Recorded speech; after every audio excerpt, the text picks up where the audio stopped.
续来到云林的斗南187线这条的乡道，路面破损阁真无平。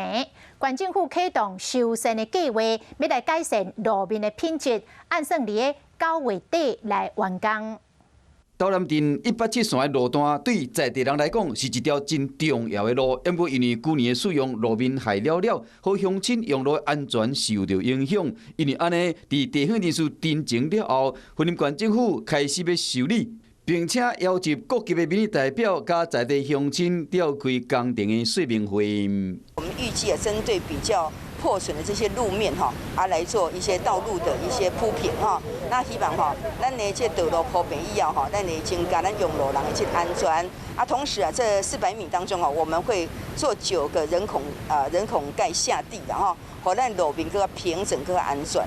187线道路工程修理的计划，估计伫9月底完工，期待改善工程完工了后，会使提供予在地乡亲一条舒适佮安全的路。